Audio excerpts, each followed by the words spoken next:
Hello, good morning po mga kabib. Welcome po sa aking YouTube channel. For today's video ay mag-harvest po ako ngayon ng mustasa. Mga kabib, dito ko lang po siya tinanim. Ayan sa paso. Pero ayan po at may malalaki na siya kaya pwede na din po siyang harvestin at isahog po sa mga ulam tulad po ng sinigang na bango sa miso. Yun po talaga ang perfect para sa mustasa. Ayan, kung mapapansin nyo po, ayan mga kababe, malalaki na po ang ating mustasa at pwedeng-pwede na po siyang harvestin. Mga kababe, dahil nga po wala kaming lugar na pagtataniman dito sa aming tahanan, kung kaya dito ko na lang po siya tinanim sa mga paso. Kaya mga ka-babe, ini-encourage ko din po kayo na magtanim sa mga paso kung wala naman po tayong mga bakanting lupa na pagtataniman sa ating mga bahay. Dahil pwede naman po natin itanim dito sa paso. At mabubuhay naman po sila. Kailangan lang po talaga ng maaarawan siya. Sorry po mga kabib. Ayan, may nagdaan po kasi si Muning. Ayan. At galit na galit po kasi ang aking mga alaga. Ayan. Meron pang commercial. O sige Muning, doon ka muna. Ayan po. Galit na yung aking mga alaga. O ayan po mga kabib. At atin na pong iha-harvest ang aking pong tanim na mustasa.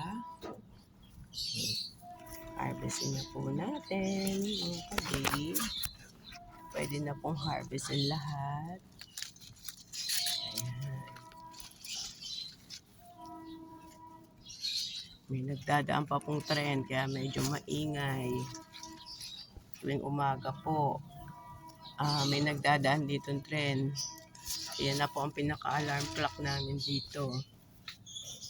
Kaya magigising at magigising po talaga kayo sa ingay po ng busina ng tren. Ayan, at mga papalapit ng ayan, ipagpatuloy pa po natin mga kabib ang pag-harvest dito sa ating mustasa. Ayan.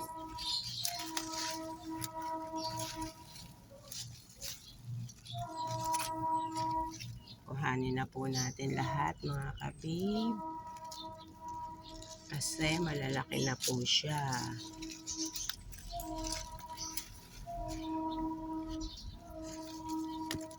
Madali po talagang mabuhay ang mustasa kahit po sa paso.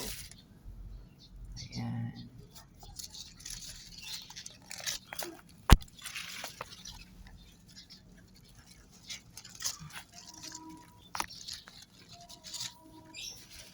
Meron pa po tayong isang paso na ha-harvestin ng gulay na mustasa. Ayan.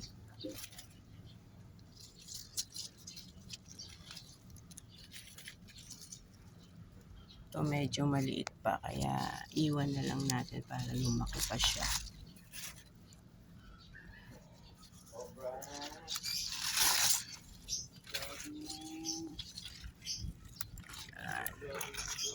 Harvest na natin. Meron pa po ako dito isa pang mustasa. Iwan sa paso. Ayan po mga kabib.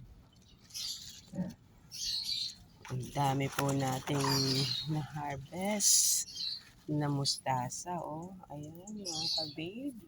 Pwede po natin itong ibenta sa mga palengke or ibigay sa mga kapitbahay kung sino po ang gusto.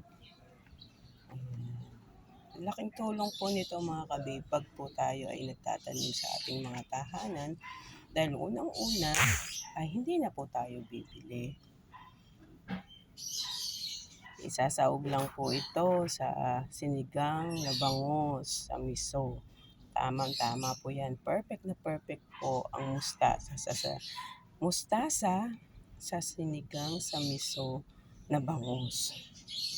Ayan. mga ka-babe. Kaya kayo, in-encourage ko din po kayo na magtanim. Magtanim po tayo sa ating mga bahay. Kung wala naman po tayong mga lupa na pagtataniman, ay pwede naman po sa paso. Tulad po nito mga ka-babe, ang dami kong na-harvest na mustasa. Ayan lang po mga ka-babe. Thank you for watching and please subscribe to my YouTube channel para po lagi po kayong updated sa mga videos na i-upload ko. Thank you for watching mga ka-babe. God bless!